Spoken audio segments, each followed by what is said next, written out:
Olá, guerreiros e guerreiras, tudo bem com vocês? Finalmente tomei coragem e criei esse canal para falar um pouco da minha história, para falar um pouco da história, que eu tenho certeza que a minha história é parecida com a história de milhões e milhões de brasileiras e brasileiros que ficaram viúvos, como a pessoa se sentiu, o que fazer depois, porque eu já vi casos de muitas pessoas que se afundam no álcool, na droga, entram em depressão séria, não quer mais saber de nada, entendeu? E eu vou falar que eu também passei por uma situação semelhante e eu vou contar um pouco da minha história pra vocês, tá? Em 2014 eu trabalhava num hotel e você sabe que quem trabalha em hotel, supermercado, posto de gasolina, hospitais, vocês não têm sábado, domingo nem feriado, vocês têm uma folga na semana, né? E nessa época eu trabalhava num hotel, meu marido era pedreiro e eu tava de folga numa sexta-feira, então no sábado eu iria trabalhar, né? E eu lembro que no dia eu lavei a roupa, ele me ajudou a estender ainda, ele tava em casa. E ele, quando foi de tardezinha, ele começou a falar pra mim que tava sentindo febre. Tava com. Aí ele falou, ele me chamava de gorda, né? Apelidinho carinhoso do marido, né? Falou, gorda, tá querendo me dar febre. Aí eu falei assim, então não vai beber mais não, porque ele bebia muito, gente. Ele bebia, e não era cerveja, era pinga mesmo. Então ele vivia com o pé inchado. E eu não sabia o que que era. Ele falava pra mim que uma vez ele foi pular de um pé de coqueiro, virou um mortal lá e torceu o pé e por isso que o pé dele inchava. Eu não sabia o que significava. Hoje eu sei. Ele bebia muito mesmo. Então, nesse dia ele tava dando febre. E ele falou assim, gordo, tá querendo me dar febre. Eu falei, então não vai beber mais não. Vai tomar um remédio então. Ele, como sempre, né, cara, fala dele, não, eu vou tomar um gole que melhora. Eu falei, você não vai beber não, você vai tomar um remédio. Dei o remédio pra ele, ele falei, vai tomar um banho que abaixa a temperatura da febre. E ele deitou. Aí ele tomou banho, tava de short branco, camiseta branca e deitou.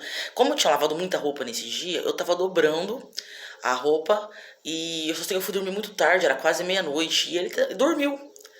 Aí eu fui na casa da mãe dele, como a gente morava no mesmo quintal onde morava a minha sogra, tinha outra casa que morava meu cunhado com a esposa e os filhos, morava eu, tinha a minha cunhada que trabalhava comigo no hotel também, inclusive que essa minha cunhada foi esposa do meu irmão, e tá, eu fiquei até meia-noite mais ou menos dobrando roupa e tudo. Fui lá na mãe dele, peguei janta, trouxe pra ele, acordei ele, falei, amor, você quer comer? Aí ele falou assim, não, não, não vou comer agora não, deixa aí que de madrugada eu como.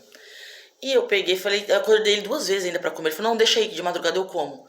E beleza, como já tava muito tarde, eu tinha que trabalhar no outro dia, eu acordei, eu fui dormir. Aí quando foi 5:30 da manhã, a minha cunhada que trabalhava comigo no hotel também junto comigo, ela falou assim, quando ela morava na mesma casa, ela falou pra mim, gordo, você não vai trabalhar não? Aí eu falei assim, ah é. Quando eu levantei e acendi a luz, eu olhei na cama, ele tava, sabe, tava tudo, ele tinha feito cocô na cama todinha, do meu lado. Ele dormia sempre no canto da parede, porque ele dormia, às vezes ele se batia e dormia no canto da parede. Então, quando eu acordei, tava cheio de cocô, ele tava sem roupa. E quando eu olhei pra ele assim, eu me assustei, né? Eu vi aquele olhar dele sem brilho, sabe aquele olho meio aberto, meio fechado assim, e a língua travada nos dentes. Eu me assustei na hora, eu não sabia o que fazer. Eu falei, Aí comecei a acordar ele, amor, Cito, Cito, Cito, e ele não acordava. Eu peguei, gritei a irmã dele, falei, o Cito não tá se mexendo. Aí ela correu lá, foi ver, tentava mexer ele, nada, e nada, e nada. Gente, aí já gritei o irmão dele veio correndo e tentou fazer massagem cardíaca nele pra acordar. Aí foram lá avisar a minha sogra veio também e tentando mexer com ele, nada. E nisso a minha cunhada já foi ligando pro SAMU pra chamar e eu não conseguia chorar, eu não tinha reação, eu não sabia o que fazer. Eu simplesmente fiquei parada na porta do quarto, eu não sabia o que estava acontecendo, eu não estava entendendo, como se eu tivesse paralisada, entendeu? Estado de choque. E eu lembro certinho. E não demorou muito, o SAMU chegou rapidinho. E quando chegou, foram examinar ele tudo, ele tava sem roupa, tava. Como ele fez cocô tudo na cama, tava tudo. E dormiu do meu lado, gente. Por anos, anos, anos eu me culpei. Porque que eu não acordei. Como que eu não acordei? Hoje eu entendo que Deus não permitiu que eu acordasse. Porque eu tinha um sono leve, mexia na cama, eu acordava e nesse dia eu não acordei. Ele não chegou a se bater, nada, nada, nada. Simplesmente quando eu acordei ele tava morto do meu lado. E eu estranhei que durante a noite, porque ele dormia abraçado comigo, ele não me abraçou essa noite, né? Mas tá. Aí o SAMU chegou, foi examinar ele e falou assim, não, ele ainda tem pulso. Aí eu falei, dá pra salvar? Ele falou assim, lógico que dá. Então ele falou, tem como você vestir uma cueca nele, né, uma roupa nele? Aí eu coloquei uma cueca, colocaram ele na maca. E do jeito que eu levantei da cama, só passei uma xuxinha no cabelo, peguei minha bolsa e fui dentro do SAMU. E eu lembro que eu tava dentro na parte da frente do SAMU, e atrás estava um dos atendentes, né, que atende, e eu ficava olhando pra trás assim, toda hora ele não se mexia, e ela tentando mexer com ele, e não se mexia, e eu ficava no meu coração, meu Deus, não leva o meu marido. Por quê, gente? Porque 3 anos antes do meu marido morrer, eu tinha perdido meu irmão. Meu irmão caçula, ele tinha 19 para 20 anos, então já tinha aquela fase, aquele gatilho, né? E chegamos lá no posto de saúde, ele correram levar ele lá pra dentro e dali reanimar ele, deram choque, tentando reanimar. E eu lá fora só pedindo a Deus, Deus, salva meu marido. Sabe? Você fica lá, você não sabe o que fazer. Eu não conseguia chorar, não saía lágrima no meu olho, eu não conseguia ter reação. Hoje eu entendo que eu tava em estado de choque, eu não sabia o que que era. E, e sempre parece que essas coisas acontecem de madrugada com a gente, né? E daqui a pouco o médico veio e falou, você que era a esposa dele? Eu falei, sim, sim. Aí falou assim, olha, ele já chegou aqui morto. Quando falou isso, gente, olha, eu não sabia o que fazer, eu não tinha reação. Eu falei, morto, ele morreu. Porque eu tinha esperança, como ela falou que ele tinha pulso, eu tinha esperança de que ele voltasse ainda, né? Que eles conseguissem reanimar ele. Falou, não, ele já chegou aqui morto. Eu falei, mas a mulher do SAMU, a atendente, disse que ele já tinha, que ele tinha pulso, dava pra salvar ele ainda.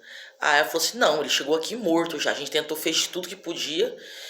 E aí começa. Lá vai eu ligar pra todo mundo, o Cito morreu. Eu liguei primeiro pra minha irmã, pra minha mãe. A minha irmã, como sempre do meu lado. Sempre foi. Senhora, se você tem uma irmã como a minha, agradece a Deus, levanta a mão pro céu, agradece a Deus que você tem. Minha irmã correu imediatamente pra lá e ficou comigo e a gente tentando entender. Eles já levaram lá pra uma salinha lá onde ficam as pessoas que faleceram, né? Alguma pessoa que morre no posto de saúde, porque ali não é o lugar, até esperar o pessoal da Pax, da funerária, vir buscar. Eu ligo pra irmã dele, ligo pra família dele, ninguém quis ir lá. Na época eu achei que era falta de empatia, não sei, mas hoje eu entendo que eles tava doendo muito neles também, e eles não sabiam o que fazer, não sabiam que atitude tomar, porque era uma coisa assim, e eu lá, sozinha. A minha irmã chegou, ficou comigo o tempo todo lá. A minha irmã não se dava muito bem com ele, mas a minha irmã chorou junto comigo, e eu acho que foi um dos melhores consolos que eu já tive na minha vida, foi a minha irmã ter chorado junto comigo, entendeu? Porque eu vou te falar uma coisa, às vezes você tá sofrendo, você tá chorando, você não quer conselhos, você não quer a opinião dos outros. Tudo que você quer é alguém que te escute, que chore com você, que sofre com você. Isso consola muito a gente, entendeu? Aí a mãe dele começou a correr atrás da funerária, junto com a tia dele. E eu me lembro que tava passando a hora, como ele tinha morrido de madrugada, tava passando a hora, deu 9, deu 10, 11 horas, e o pessoal do posto de saúde falando, olha, vai ter que tirar ele daqui, porque a gente precisa da sala pra atender as pessoas lá. E eu falei, não, espera, pensa, eu já tava, sabe, daqui a pouco, aí demorou muito, chegou a mãe dele e a tia dele, veio trazer a roupa pra ele, pra colocar, e foram levar primeiro pra fazer um BO, o boletim de ocorrência, porque como ele morreu em casa, né, aí eu tava tão fora do normal, tão fora do ar, que a minha irmã disse que a única coisa que ela se preocupava mais, falou, o que que vão falar? Vão achar que eu matei ele, entendeu? Porque ele morreu do meu lado. E eu não. E eu só tava pensando, meu Deus, o que que eu vou fazer agora sem meu marido? Não era o melhor marido do mundo, não era, mas era o marido que eu escolhi. Por isso que eu falo para as pessoas, seu marido é isso, aquilo, mas respeita, foi a pessoa que a pessoa escolheu, respeita, entendeu? Aí a minha irmã comigo ali o tempo todo, até que quando eles insistiram, o pessoal do posto, pra tirar ele de lá, tinha que tirar, senão ia levar ele pra uma salinha do fundo, pensa que você já tá sofrendo, você acabou de perder seu marido. Aí chega finalmente uma van, que é da funerária. Gente, eu falo pra vocês que até hoje, quando eu vejo uma van daquela mesma cor ali, sabe, como se eu volto ao tempo, sabe? Parece que fica aquele trauma cravado na cabeça da gente. E quando ele chegou assim, pegaram ele na maca, já coberto, que eu, nossa, colocaram lá dentro e eles conversando e rindo assim, pra eles é tão normal e eu ali tentando entender o que tá acontecendo, voltei pra casa, não conseguia chorar, não conseguia ter reação, tava tentando pensar, tudo era novo, parecia que era tudo. E demorou. Quando foi de noite, a gente foi ver lá ele na igreja, uma igreja que a gente tinha ali perto de casa, e eu lembro que eu olhava pra ele, eu tentava mexer nele, sabe, assim, uma coisa característica muito que eu ficava olhando pra ele, porque ele tinha uns cílios muito grandes. Hoje em dia as mulheres colocando cílios postiços, e ele não, ele tinha uns cílios bem grandes, eu ficava olhando aquilo pra ele, sabe? A roupa que ele mais gostava, eu coloquei, a funerária colocou nele, e ficou a noite inteira velando ele. Eu lembro que eu saí lá de dentro da igreja, botei uma cadeira lá fora e fiquei sentada lá. e tentando entender o que estava acontecendo, o que passava pela minha cabeça, o que eu vou fazer agora, meu Deus. A gente é dependente emocionalmente, a gente gosta. Eu já estava com ele há uns 4 anos já. O meu filho não é filho dele, meu filho era de outro casamento, mas quando o meu filho estava com 4 anos de idade, foi quando eu conheci ele, né? E eu ficava pensando tudo que as coisas que passavam pela minha cabeça. O que eu vou fazer agora? Sabe? Quando foi no domingo, a gente foi, enterrou ele, e eu voltei pra casa e fiquei tentando entender o que eu vou fazer agora? Cadê? Sabe? O que agora? O que eu faço? E eu lembro que na época, gente, eu trabalhava de camareira, mas eu também tinha outros bicos. Eu vendia, como no hotel se trabalha com muitas mulheres e muita gente, eu vendia sex shop, eu vendia lingerie, eu vendia joia. Eu vendia Natura, Boticário, que minha mãe vendia, então eu levava o catálogo, então eu era muito conhecida no hotel, entendeu? Era, digamos assim, popular, né? Popular no hotel. E conheci, então todo mundo me conhecia. Quando foi no outro dia que eu não fui trabalhar mais na minha cunhada, todo mundo ficou perguntando o que aconteceu, o marido dela morreu, sabe? Aquela coisa. E 5 dias depois, é engraçado porque quando você morre alguém, você tem 3 dias de atestado, né? Quando é que é atestado de óbito. E quando você casa, você tem 5 dias de atestado do trabalho. É curioso isso, né? Mas no fim das contas, eu fiquei 5 dias sem trabalhar. Quando eu voltei pro serviço, me ajudava um pouco, porque eu conversava com as pessoas. O problema é que as pessoas iam perguntar pra mim o que aconteceu e eu tinha que repetir a história várias e várias vezes. Aquilo acabava comigo. A maioria das pessoas vinham, ou meus pêsames, me abraçava, porque eu era bem conhecida no hotel, entendeu? Então, me abraçava tudo e perguntava o que aconteceu. Eu sei que muitas realmente estavam se solidarizando comigo, mas a maioria estava especulando, querendo saber o que aconteceu, nossa, sabe? E eu lembro que tinha uma senhora que trabalhava na limpeza, que é a dona Cida. Ela também tinha ficado viúva há um tempo atrás. E quando ela me viu, ela falou assim: eu sei exatamente o que você tá passando, porque eu passei por isso. Ela não falou nada. Ela simplesmente me abraçou e chorou junto comigo. Gente, eu acho que foi um dos melhores consolos que eu tive. Eu não queria opinião, eu não queria palpite dos outros nem conselho. Tudo que eu queria é alguém que chorasse junto comigo, porque ela sentiu a mesma dor que eu senti.